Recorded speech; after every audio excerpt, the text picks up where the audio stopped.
Hey hello guys, இந்த வீடியோவில் cos எலக்ட்ரானிக்ஸோட ரெண்டாவது பார்ட் தான் பார்க்க போகிறோம். ஸோ லாஸ்ட்டில் நம்ம எதோட முடிச்சிருந்தோம், நம்ம ஹீரோ அதுக்கப்புறம் ஹீரோயின் ரெண்டு பேருமே ஒரே ஃப்ளாட்டில் தான், அதாவது ஒரே அப்பார்ட்மெண்ட்டில் தான் பக்கத்து ஃப்ளாட்டில் இருக்காங்க அப்படின்னு நமக்கு தெரிய வந்திருக்கும். இதனால நம்ம ஹீரோயின் செம்ம டென்ஷன் ஆகிறாங்க. இவங்க நம்மளோட ஆஃபீஸ்லேயே நம்மளை சாவடிப்பானு, இப்போ இவ இருக்கிற ரூமுக்கு பக்கத்தில் நம்ம ரூம் இருக்குது அப்படின்னு சொல்லிட்டு செம்மையாக கத்துறாங்க. நம்ம ஹீரோவும் கத்துறாரு, ராட்சசி பக்கத்தில் வந்து மாட்டிக்கிட்டோமே அப்படின்னு சொல்லிட்டு. ஸோ இதோட முடிச்சிருப்பாங்க. இதுக்கப்புறம் என்ன நடந்தது அப்படின்னு சொல்லிட்டு இந்த வீடியோவில் பார்க்கலாம். வீடியோட ஸ்டார்டிங்கில் நம்ம ஹீரோயின் வந்து ஒரு ரூமுக்குள்ளே கூட்டு போய் சொல்கிறாங்க, எங்க பாரு, என்னோட லைஃப்பில் இவ்வளோ வருஷம் எங்கள் அம்மா அப்பா கூட இருந்துட்டு இப்போதான் நான் சுதந்திரமாக சந்தோஷமாக இருக்கலாம்னு சொல்லி இந்த ஃப்ளாட்டில் வந்தேன். ஆனால் பக்கத்தில் பார்த்தா நீ இருக்க, இப்போதான் நான் கொஞ்சம் சந்தோஷப்பட்டேன். ஆனால் என் சந்தோஷம் கொஞ்சம் கூட நிலைக்காதில்ல அப்படின்னு சொல்லிட்டு நம்ம ஹீரோவை பிடிச்சி காய்ச்சி மூச்சுன்னு கத்திட்டு இருக்காங்க. நீங்கள் என்ன பண்ணுறீங்க, நான் இருக்கிற இடத்துக்கு உன்னை யாரா இங்கே வாடகைக்கு வீடு வாங்கிட்டு வர சொன்னது அப்படி இப்படின்னு சொல்லி கேட்டுட்டு இருக்கும்போது, இங்கே பாருங்க, அதெல்லாம் சொல்ல முடியாது. ஏன்னா நான் தான் ஃபஸ்ட்டு வந்தேன், நீங்கள் அப்புறம் தான் வந்தீங்க. என்னதான் இருந்தாலும் நீங்கள் கேட்டு விசாரிச்சுட்டு வந்திருக்கணும். இது உங்கள் மேலே தான் தப்பு, என் மேலே எந்த தப்பும் இல்லை அப்படின்னு நம்ம ஹீரோவும் சொல்லிட்டு இருக்காரு. நீ ஆஃபீஸ்லேயே நீ போட்டு சாவடிப்ப, இல்லாத பிரச்சனையெல்லாம் உருவாக்கி அதில் என்னை வேற மாட்டி விடுவேன். இப்போ பக்கத்து வீட்லயே இருக்க, நீ என்னதான் பண்ண போறியோ ஐயோ அப்படின்னு சொல்லிட்டு, சரி ஓகே லாஸ்டா ஒன்னு வச்சுக்கலாம், நமக்குள்ள ஒரு லைன் இருக்கணும். அந்த லைனை நீ எக்காரணத்தை கொண்டும் கிராஸ் பண்ணக்கூடாது. உன் வீட்டுக்குள்ள நான் வர மாட்டேன், என் வீட்டுக்குள்ள நீ வரக்கூடாது. நமக்கு ஆஃபீஸ்ல மட்டும்தான் நம்ம பேசிக்கணும். இங்க வந்ததுக்கு அப்புறம் நீ யாரோ நான் யாரோ தான் அப்படிங்கிற மாதிரி சொல்றாங்க. நம்ம ஹீரோ சரி ஓகே அப்படிங்கிற மாதிரி சொல்லிடுறாங்க. சொல்லிட்டு அவங்க அங்கிருந்து போகும்போது அவங்களோட குப்பையை கொடுத்துட்டு போயிடுறாங்க. ஹலோ சீனியர் நில்லுங்க, இந்தாங்க உங்களோட குப்பை, வாங்கிட்டு போங்க. நம்ம ஹீரோ பின்னாடியே ஓடிட்டு இருக்காரு. இப்போ அங்க இருக்கிற ஒரு பஸ் ஸ்டாப்ல பஸ் வந்து நிக்குது. அந்த பஸ்ஸுக்குள்ள ஏற போறாங்க. ஹலோ ஒரு நிமிஷம் நான் சொல்றது கேளுங்க சீனியர் அப்படின்னு சொல்லி நம்ம ஹீரோ சொல்லிட்டு இருக்கும்போது, இங்க பாரு, நான் ஒரு லைன் சொன்னேன்ல, அந்த லைனை ஃபாலோ பண்ண மாட்டியா, நீ என்கிட்ட எதுவுமே பேசக்கூடாது அப்படின்னு சொல்லிட்டு அவங்களும் போயிடுறாங்க. இவங்களும் சரின்னு சொல்லி விட்டுறாரு. இப்போ அங்க கட் பண்ணா இங்க இந்த பேக் இருக்கான்ல, ஸோ இந்த பேக்கும் அவனோட அசிஸ்டன்டையும் காமிக்கிறாங்க. பேக் வந்து சரி ஓகே, அந்த மீ பொண்ணு வந்து அந்த ஆஃபீஸ்ல வேலை செய்யறா, ஸோ நான் தனியா போக கூடாது, நீயும் வரேன்னு சொன்னல, பேராஷூட்டை மாட்டு அப்படின்னு சொன்னோன்னே, என்னது பேராஷூட்டா, எதுக்காக இங்கிருந்து குதிக்க போறீங்களா, ஏன் சார் ஃபிளைட்டை லேண்ட் பண்ணிட்டு நம்ம கார்ல எல்லாம் போகவே மாட்டோமா அப்படின்னு சொல்லி கேட்கும்போது, அதெல்லாம் முடியாது, நம்ம பேராஷூட்ல தான் போய் ஆகணும் அப்படின்னு சொல்லிட்டு அந்த கதவு கிட்ட அவரை பிடிச்சி தள்ளி விட்டுறாரு. இப்ப கீழே ஆபீஸ்ல எல்லாருமே உட்காந்துருக்காங்க. இப்ப நம்ம ஹீரோ வந்துடுறாரு. ஆனா ஹீரோயின் வந்து வேர்த்து விறுவிறுத்து ரொம்ப லேட்டா வராங்க. பின்னாடியே யார் வராங்க அப்படின்னு பார்த்தா, இந்த பாத்ரூம்ல படுத்து நைட் எல்லாம் தூங்கி இருப்பாங்கல்ல, எங்கேயோ போயிட்டு வந்துட்டு நம்ம மீ அவங்களே எந்திரிச்சு அப்படியே ஆஃபீஸ்க்குள்ள வராங்க. இப்ப நம்ம ஹீரோயின் பாத்தீங்கன்னா ஒரு பஸ்ல ஏறி இருப்பாங்களா, அப்ப கூட நம்ம ஹீரோ வேணாம் ஏறாதீங்க அப்படின்னு சொல்லியிருப்பார்ல. ஸோ அது வந்து ஒரு சுத்து பஸ், அது சுத்தி கொண்டு வந்து ரொம்ப நேரம் கழிச்சு ஆஃபீஸ் கிட்ட வந்து நிறுத்தி இருக்கு. இதனாலதான் நம்ம ஹீரோ சொல்லியிருப்பாரு. ஆனா அவங்க தான் லைன் அப்படின்னு சொல்லிட்டு அங்கிருந்து போயிருப்பாங்க. இப்ப இங்க பேராஷூட் வழியா கீழே இறங்குன நம்ம பேக்கை காமிக்கிறாங்க. அந்த பேக்கு திரும்பவும் அந்த பில்டிங்கை பார்த்துட்டு கனவு காண ஆரம்பிச்சிடறாரு. இங்க பார், ஃபர்ஸ்ட் டைம் என் கால் தரையில பட்டிருக்கு, இதுக்கு மேல இந்த கம்பெனில என்ன நடந்தாலும் அதுக்கு நான் பொறுப்பு கிடையாது, இந்த கம்பெனியோட வளர்ச்சி என்னை நம்பி மட்டும்தான் இருக்கு, இந்த கம்பெனி நான் எப்படி மாத்த போறேன்னு மட்டும் பாருங்க அப்படின்னு சொல்லிட்டு என்னோட காலை நான் முன்னாடி எடுத்து வைக்க போறேன் அப்படிங்கிறாரு. சார் அதுக்கு முதல்ல நீங்க என்னை விட்டு கீழே இறங்கி நிக்கணும் அப்படின்னு சொன்ன உடனே, ஐயோ சாரி அப்படின்னு சொல்லிட்டு தூக்கி விடுறாரு. என்னன்னு பார்த்தா அவரோட அசிஸ்டன்ட் மேலதான் இவ்வளவு நேரம் லேண்ட் ஆகி நின்று பேசிட்டு இருந்திருப்பாரு. இப்ப நம்ம ஹீரோக்கு அவரோட கிரஷ் வந்து கால் பண்றாங்க. என்னம்மா திரும்பவும் லேப்டாப் சரி பண்ணி கொடுக்கணுமா அப்படின்னு சொல்லி கேட்கும்போது, சேச்சா அப்படிலாம் எதுவும் இல்லையே அப்படின்னு சொல்றாங்க. அப்ப நிஜமாலுமே இவ பேச தான் கூப்பிட்டுருக்கா அப்படின்னு நம்ம ஹீரோ சந்தோஷப்படும் போது, என்னோட டேப் தான் ரிப்பேர் ஆயிடுச்சு, அதுதான் ரெடி பண்ணி தரணும் அப்படின்னு சொல்றாங்க. நம்ம ஹீரோ சரிமா நான் சொல்றேன் அப்படின்னு சொல்லிட்டு வச்சிடறாரு. இப்ப நம்ம மீ உட்கார வச்சு எல்லாரும் பேசிட்டு இருக்காங்க. நேற்று நைட் எங்கடி போன, என்னடி உன் மேல இவ்வளவு நாத்தம் அடிக்குது அப்படின்னு சொல்லிட்டு இருக்கும்போது அவளும் தலையை சொறிறா. பார்த்தா கையில பிளட் வருது. ஐயோ பிளட்டா அப்படின்னு சொல்லி பார்க்கும்போது, இல்ல இது பிளட் மாதிரி இல்லையே அப்படின்னு சொல்லி நக்கி பார்த்தா அது வந்து தக்காளி சாஸ். உனக்கு எதுவுமே ஞாபகம் இல்லையா நேற்று நைட் எங்க இருந்து அப்படின்னு சொல்லி கேட்கும்போது, இவ அப்படியே யோசிச்சு பாக்குறான். யோசிச்சு பார்த்தா நம்ம பேக் இருக்கான்ல, சோ அவனுக்கு நேற்று நைட் இந்த பொண்ணு கிசு கொடுத்த மாதிரி ஏதோ ஒரு ஞாபகம் மட்டும்தான் இந்த பொண்ணோட மைண்ட்ல இருக்கு. அதை சொல்லும் போது, சேச்சா இதெல்லாம் நடக்க வாய்ப்பே கிடையாது அப்படின்னு சொல்லிட்டு அவங்க அங்கிருந்து எந்திரிச்சு போயிடுறாங்க. இப்ப இந்த பக்கம் நம்மால இந்த பேக் வந்து உள்ள வந்துடுறாரு. அவரு வந்து, சே என்னடா ஆபீஸ் இது, ஒரே குலுக்கமா இருக்கு, ஒரு ஏசி கூட சரியா வேலை செய்யாதா அப்படின்னு சொல்லிட்டு அங்கிருந்து ஒரு ரூம்குள்ள போய் சேர்ல உட்காந்துருக்காரு. இப்ப அந்த இடத்துக்கு நம்ம எக்ஸிக்யூட்டிவ் மேனேஜர் வராரு. அதை சிரிச்சுக்கிட்டே இருப்பார்ல. அவர் வந்த உடனே, நீங்க யாரு அப்படின்னு சொல்லி கேட்கும்போது, இந்த சீட்டோட ஓனர் அப்படின்னு சொன்ன உடனே டக்குனு நம்ம பேக் எந்திரிச்சாரு. ஹாய் சார், நான் தான் இங்க புதுசா வேலைக்கு சேர்ந்திருக்கேன் பேக் அப்படின்னு சொல்லும்போது, ஓ அது நீ தானா, 5 நாளைக்கு முன்னாடியே வரதா சொல்லியிருந்தாங்க, இப்பதான் வந்திருக்கியா, சரி ஓகே நான் தான் எக்ஸிக்யூட்டிவ் மேனேஜர், வா உனக்கு எல்லாரையும் இன்ட்ரடியூஸ் பண்றேன் அப்படின்னு சொல்லிட்டு அங்கிருந்து கூட்டிட்டு போறாரு. கூட்டிட்டு போயிட்டு அங்க இருக்கிற எல்லாத்துக்கிட்டையுமே இன்ட்ரடியூஸ் பண்ணி வைக்கிறாரு. அப்படியே பண்ணிட்டு இருக்கும்போது நம்ம ஹீரோ கிட்ட சொல்றாரு, இங்க பாரு உனக்கு என்ன வேலை, இங்க என்ன பண்ணணும் ஏது பண்ணணும் அப்படி எல்லாத்தையுமே இந்த சாங்ஸிக்கு சொல்லி தருவோம் அப்படின்னு சொன்ன உடனே நம்ம ஹீரோக்கு பதறுது. என்னது நான் சொல்லி தரணுமா அப்படின்னு சொல்லும்போது, ஆமா நீ இப்பதானே சேர்ந்திருக்க, சோ நீயே சொல்லி கொடுத்துரு அப்படின்னு சொன்ன உடனே அவரும் சரி அப்படின்னு சொல்லிடுறாரு. இப்ப அங்கிருந்து நம்ம மீ ஓடி வராங்க. ஓடி வந்தோடனே இதுதான் மீ அப்படின்னு சொல்லும் போது அவங்க பார்த்து அப்படியே ஷாக் ஆகுறாங்க. இவனதானே நம்ம நேற்று கிஸ் பண்ண மாதிரி நமக்கு தோணுச்சு அப்படின்னு சொல்றாங்க. இப்போ நம்ம பேக்கும் பார்த்து, இந்த பொண்ணு எனக்கு தெரியும் அப்படின்னு சொல்றாரு. சொன்ன உடனே அந்த பொண்ணு அந்த முடி எல்லாத்தையும் எடுத்து முன்னாடி போட்டுக்கிறா. முன்னாடி போட்டோன்னே இதான் ஃபேஷன், இதான் ஸ்டைல் அப்படின்னு சொல்லிட்டு அப்படியே அங்க இருந்து நழுவி போயிடுறா. இப்போ நம்ம ஹீரோவும் நம்ம பேக்கை உட்கார வச்சு அங்க இருக்கிற எல்லாத்தையுமே சொல்லி கொடுத்துட்டு இருக்காரு. இப்போ லஞ்ச் டைம்ல எல்லாருமே சாப்பிட்டுட்டு இருக்காங்க. நம்ம பேக்கும் வந்து உட்காராரு. பேக்கை பார்த்த உடனே நம்ம மீ இருக்காங்களே, அவங்க டக்குன்னு அங்க இருக்கிற ஒரு இலை எடுத்து மூஞ்சி வச்சு மறைச்சிட்டாங்க. என்னன்னு பார்த்தா, இல்ல இது ரொம்ப ஃப்ரெஷ்ஷா இருக்குல்ல, சோ அதனால என் முகத்துக்கு ரொம்ப நல்லதுன்னு நினைக்கிறேன் அப்படின்னு சொல்லிட்டு இருக்கும்போது நம்ம ஹீரோ டக்குன்னு, இல்ல எனக்கு சாப்பாடு வேணும்னு சொல்லி புடிங்கிறாரு. இப்போ உடனே கீழே இருக்கிற சாப்பாட்டுல அவங்க மூஞ்ச சட்டுன்னு மூடிடுறாங்க. இதை பார்த்து அங்க இருக்கிற எல்லாருமே ஏன் இவன் இப்படி பண்றா அப்படின்னு சொல்லி பார்த்துட்டு இருக்கும்போது நம்ம ஹீரோயின் வந்து இல்ல நாங்க இன்னும் கொஞ்சம் சாப்பாடு போகணும்னு நினைக்கிறோம், நாங்க கிளம்புறோம், நீங்க என்ஜாய் பண்ணுங்க அப்படின்னு சொல்லிட்டு அவங்க எல்லாம் அங்கிருந்து அப்படியே போயிடுறாங்க. இப்போ நம்ம பேக்கும் அந்த சாப்பாடு அப்படியே புதுசா ரசிச்சு சாப்பிட்டுட்டு இருக்காரு. அப்படியே வாயில சாப்பிட்டு மென்னும் போது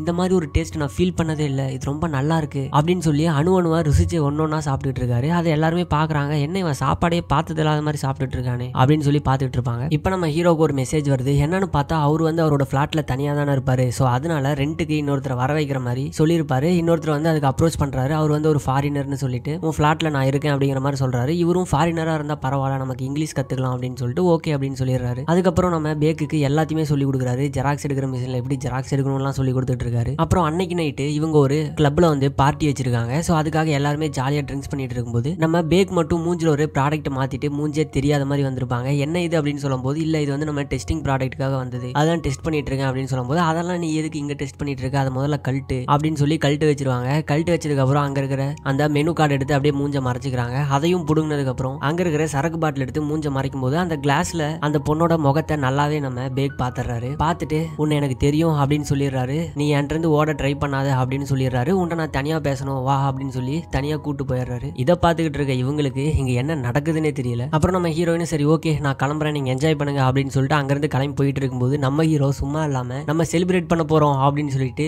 அந்த பீரெல்லாம் உடைச்சு என்ஜாய் பண்ணிருக்காரு. அப்போ அந்த டிஷ்யூவை தூக்கி போடுவாரு. பார்த்தா பின்னாடி போயிட்டு இருக்க நம்ம ஹீரோயினோட மூஞ்சிலே விழுந்துரும். அதை பார்த்து அச்சோ அப்படின்னு சொல்லி எல்லாரும் பார்த்துக்கிட்டு இருப்பாங்க. நம்ம ஹீரோ அப்படியே பயப்படுறாரு. இப்போ அங்க கட் பண்ணா இங்க இந்த பேக் என்ன சொல்றாரு அப்படின்னா நம்ம மீ கிட்ட நேற்று நடந்த எல்லாமே உனக்கு ஞாபகம் இருக்கும்னு நினைக்கிறேன், எனக்கு நல்லா ஞாபகம் இருக்கு. ஸோ அதனால அப்போ எனக்கு கிடைச்ச அந்த ஃபீலிங்ஸையும் என்னோட மனசுல இருக்கிற எல்லா ஃபீலிங்ஸை இந்த லெட்டர்ல எழுதியிருக்கேன், இதை படிச்சு பார்த்துட்டு எனக்கு நாளைக்கு சாயந்தரத்துக்குள்ள ரிப்ளை பண்ணு அப்படின்னு சொல்லி கொடுத்துறாரு. இந்த மீக்கும் ரொம்பவே பிடிச்சிருக்கு. ஒருவேளை இவன் நம்மளை லவ் பண்றானோ அப்படிங்கிற மாதிரி அவங்களும் நினைச்சுக்கிட்டு அந்த லெட்டரை வாங்கிக்கிறாங்க. இப்போ நமக்கு பிளாஷ்பேக் காமிக்கிறாங்க. அதாவது நேற்று நைட் என்ன நடந்தது அப்படின்னு சொல்லி காமிக்கிறாங்க. நம்ம பேக்கும் அவரோட அசிஸ்டன்ட்டும் புதுசா ஒரு ரெஸ்டாரண்ட்ல அதாவது ரோட்ல இருக்கிற அந்த ரோட்டு கடையில வந்து சாப்பிடலாம் அப்படின்னு சொல்லிட்டு அந்த கடையை வந்து க்ளோஸ் பண்ணிட்டு இவங்க மட்டும் உள்ள உட்காந்து சாப்பிட்டுட்டு இருப்பாங்க டேஸ்ட் பண்றதுக்காக. அப்படி பண்ணிட்டு இருக்கும்போது நம்ம மீ வந்து ஃபுல்லா சரக்கு அடிச்சுட்டு எனக்கு சிக்கன் வேணும் அப்படின்னு சொல்லி உள்ள வராங்க. அசிஸ்டன்ட் வந்து இல்லம்மா கடை வந்து க்ளோஸ், உங்களுக்கு கிடைக்காது அப்படின்னு சொல்லும்போது அப்ப அவர் மட்டும் உட்காந்து சாப்பிட்டுட்டு இருக்காரு. ஓ ரிச் பர்சனா, பணக்கார பையனா உட்காந்து சாப்பிடலாமா அப்படின்னு சொல்லி பேசிட்டு இருக்கும்போது இல்லைங்க இது உங்களுக்கு கிடைக்காது, வேற கடைக்கு போங்க அப்படின்னு அந்த அசிஸ்டன்ட் சொல்லிட்டு இருப்பான். நீங்க தள்ளுங்க அப்படின்னு சொல்லி தள்ளி விடுறாங்க. அவன் பாத்தீங்கன்னா பக்கத்துல இருக்க டேபிள்லாம் உடச்சு போய் கீழே விழுந்துறான். இதை வந்து என்னடா இந்த பொண்ணு தண்ணி அடிச்சுட்டு வந்து இப்படி அட்டூழியம் பண்ணிருக்காளே அப்படின்னு சொல்லிட்டு பேக் வந்து பாத்துட்டு இருப்பாரு. இப்ப பிரசன்ட்ல எல்லாருமே சரக்குலாம் அடிச்சு முடிச்சு எல்லாம் வீட்டுக்கு கிளம்பிட்டு இருக்காங்க. நம்ம ஹீரோவும் ஹீரோயினும் அப்படியே போயிட்டு இருக்காங்க. இப்போ இந்த மீ வந்து கார்ல ஏறதுக்காக சீக்கிரம் ரிப்ளை பண்ணு அப்படின்னு சொல்லி டோர் எல்லாம் ஓபன் பண்ணி விடுறாரு நம்ம பேக்கு. அவளும் கண்டிப்பா இவன் நம்மள லவ் தான் பண்றான் அப்படின்னு சொல்லிட்டு கார்ல ஏறி உட்காந்து சந்தோஷமா போறாங்க. இப்போ நம்ம ஹீரோ வீட்டுக்கு வந்து உட்காந்து இருக்காரு. அவரோட வீட்டு டோரை வந்து யாரோ டப்புன்னு தட்டிட்டு இருக்காங்க. இவருக்கே பயம் வந்துருது. அட்டாக் பண்றதுக்காக பொருளெல்லாம் எடுத்துக்கிட்டு அந்த கதவு பக்கத்துல போனா யாருன்னு பார்த்தா அது நம்ம ஹீரோயின் தான். அவங்க வந்து என்ன சொல்றாங்க அப்படின்னா என் ரூம்ல ஏதோ ஒன்று இருக்கு, எனக்கு பயமா இருக்கு, நீ வந்து பாரு அப்படின்னு சொல்லி கூப்பிடுறாங்க. இவருக்கே பயமா தான் இருக்கு. இருந்தாலும் பரவாயில்ல, ஒரு பொண்ணு முன்னாடி அசிங்கமாயிடக்கூடாதுன்னு சொல்லிட்டு அவரு போறாரு. உள்ள போய் பார்த்தா ரூம் எல்லாம் கலைஞ்சு போய் கிடக்கு. கண்டிப்பா ஏதோ ஒரு திருடன் உள்ள வந்திருக்கான்னு நினைக்கிறேன் அப்படின்னு சொல்லும்போது இல்ல என்னோட ரூம் எப்பயுமே நான் இப்படிதான் வச்சிருப்பேன் அப்படிங்கிற மாதிரி நம்ம ஹீரோயின் சொல்றாங்க. சரி என்ன இது அப்படின்னு சொல்லிட்டு பாத்துக்கிட்டு இருக்கும்போது அப்பதான் தெரிய வருது அங்க இருக்கிற ஒரு ஸ்பைடரை பார்த்து தான் பயப்பட்டு இருக்காங்க. இதுக்கா பார்த்து இவ்வளவு பயப்பட்டா அப்படின்னு சொல்லி அதை தூக்கி போட்டுட்டு இப்போ உன்னோட ரூம் நான் அரேஞ்ச் பண்ணி கொடுக்குறேன் அப்படின்னு சொல்லிட்டு அந்த ரூம்ல இருக்கிற எல்லா பொருளையும் நீட்டா எடுத்து ஒரு இடத்துல ஓர்ஸா வச்சுட்டு துணியெல்லாம் மடிச்சு கொடுத்துட்டு ரூம்பையே கிளீன் பண்ணிட்டு போறாரு. இப்போ உன்னோட பாத்ரூம் யார் கிளீன் பண்றான்னு யார்கிட்ட கான்ட்ராக்ட் எடுத்திருக்க, அவங்க நம்பர் கொடு, ஏன் பாத்ரூம் கிளீன் பண்ணணும் அப்படின்னு சொல்லி கேட்டுட்டு இருக்கும்போது இல்ல எனக்கு டைம் ஆச்சு நான் கிளம்புறேன், நீ தானே சொல்லியிருக்க நம்ம ஒரு லைனுக்குள்ளதான் இருக்கணும் அப்படின்னு சொல்லிட்டு நீ லைனை தாண்டாத அப்படின்னு சொல்லிட்டு நம்ம ஹீரோ அங்க இருந்து வெளியே வராரு. இப்ப பக்கத்து ரூம்ல யார் வந்திருக்காருன்னு பார்த்தா நம்ம ஹீரோ கூப்பிட்டு இருப்பார்ல வாடகைக்கு ரெண்டுக்கு இருக்கிற மாதிரி. ஸோ அவர் தான் வந்திருப்பாரு. அவர் ஒரு ஃபாரினர் அப்படின்னு சொல்லிட்டு இங்கிலீஷ்ல பேச ட்ரை பண்றாரு. ஆனா அவரு பாத்தீங்கன்னா அசால்ட்டா கொரியன் பேசிட்டு இருக்காரு. இப்போ நம்ம ஹீரோ சொல்றாரு இந்த இடத்துல உங்களுக்கு ஃபுல் செக்யூரிட்டி இருக்கும், யாருமே உங்களை டிஸ்டர்ப் பண்ண மாட்டாங்க, ரொம்ப காமா இருக்கலாம், உங்களுக்கு என்ன வேணுமோ அது நீங்க பண்ணலாம், நானும் பகல் ஆஃபீஸ் போயிடுவேன் நைட்டு தான் வருவேன் அப்படிங்கிற மாதிரி சொல்லிட்டு இருக்கும்போது இப்போ வேகமா யாரோ கதவு திரும்பவும் தட்டுறாங்க. என்ன எந்த டிஸ்டர்பும் இருக்காது அப்படின்னு சொன்னா யாரோ கதவு தட்டுறாங்களே அப்படின்னு சொல்லி இவர் கேட்கும்போது அதெல்லாம் ஒன்றும் இருக்காது, யாரோ ஹெல்ப் கேட்டிருப்பாங்க, வாங்க போய் பார்க்கலாம் அப்படின்னு சொல்லி கேமரால பார்த்தா திரும்பவும் நம்ம ஹீரோயின் தான் கதவு தட்டிட்டு இருப்பாங்க. இந்த பொண்ணு இப்படிதான் எல்லாத்துக்குமே என்னை போட்டு டார்ச்சர் பண்ணிட்டு இருப்பா, ஹெல்ப் கேட்டுக்கிட்டே இருப்பா, இவளை எப்படி இக்னோர் பண்றதுன்னே தெரியல அப்படின்னு சொல்லி நம்ம ஹீரோ சொல்லும்போது நான் பாத்துக்கிறேன் அப்படின்னு சொல்லிட்டு இவர் இப்ப டோர் ஓபன் பண்றாரு. நம்ம ஹீரோயின் யார் நீங்க அப்படின்னு சொல்லி கேட்கும்போது நீங்க யாரு அப்படின்னு சொல்லி கேட்பாரு. இல்ல சாங்சிக் இருக்கானா அப்படின்னு சொல்லி கேட்கும்போது சாங்சிக்கா அப்படிலாம் யாரும் இங்க இல்லையே, இல்ல அவன் இங்க தான் இருக்கான், நீங்க போய் சொல்லாதீங்க, அப்படி யாருமே இல்லன்னு சொல்றேன்ல, இங்க இருந்து கிளம்புங்க அப்படின்னு சொல்லி டோரை டக்குன்னு மூடிடுறாரு. இப்போ நல்ல வேலை அந்த பொண்ணை விரட்டிட்டீங்க அப்படின்னு சொல்லி ரெண்டு பேரும் உள்ள பேசிட்டு இருக்காங்க. இப்போ நம்ம பேக் ஒரு லெட்டர் கொடுத்தாருல அவரோட ஃபீலிங்ஸ் எல்லாம் எழுதிருக்கேன்னு சொல்லி அந்த லெட்டரை வந்து நம்ம மீ வந்து படிச்சுக்கிட்டு இருக்காங்க கார்ல உட்காந்து. இப்போ பிளாஷ்பேக் காமிக்கிறாங்க. பிளாஷ்பேக்ல நம்ம அசிஸ்டன்ட தள்ளி விட்டுட்டு உட்காந்து இருக்கும்போது திரும்ப அசிஸ்டன்ட் போவான், திரும்பவும் அவனை பிடிச்சி தள்ளி விட்டுருவாங்க. தள்ளி விட்டுட்டு என்னடா எனக்கு சிக்கன் தர மாட்டீங்களா, எனக்கு இப்ப சிக்கன் வேணும் அப்படின்னு சொல்லிட்டு நம்ம பேக்கு பக்கத்துல அப்படியே நடந்து வருவாங்க. நம்ம பேக்குக்கு என்ன பண்றதுனே தெரியாது, நடுவில் இருக்கிற டேபிள்லாம் பிடிச்சி தள்ளிடுவாங்க. இப்ப இங்க இருந்து போ போ அப்படின்னு சொல்லி அவர் ஊத ஆரம்பிக்கிறாரு. அவர் வேற சிக்கன் சாப்பிட்டுருப்பாரு, அந்த வாசம் வந்து நம்ம மீக்கு வந்துருது. இப்ப நம்ம பேக்கோட உதட்டு பக்கத்துல அப்படியே வந்துகிட்டு இருக்காங்க. இவருக்கு என்ன பண்றதுனே தெரியல, டக்குன்னு கீழே இருக்கிற ஒரு சிக்கன் பீஸ் எடுத்து வாயில வச்சிருவாரு. இப்ப அவங்க அங்க இருந்து அப்பாடா நான் நினைச்சு வந்த சிக்கனை நான் சாப்பிட்டேன், நான் கிளம்புறேன், பாய், நீங்க ஹாப்பியா சாப்பிடுங்க அப்படின்னு சொல்லிட்டு அங்க இருந்து போயிருப்பாங்க. சோ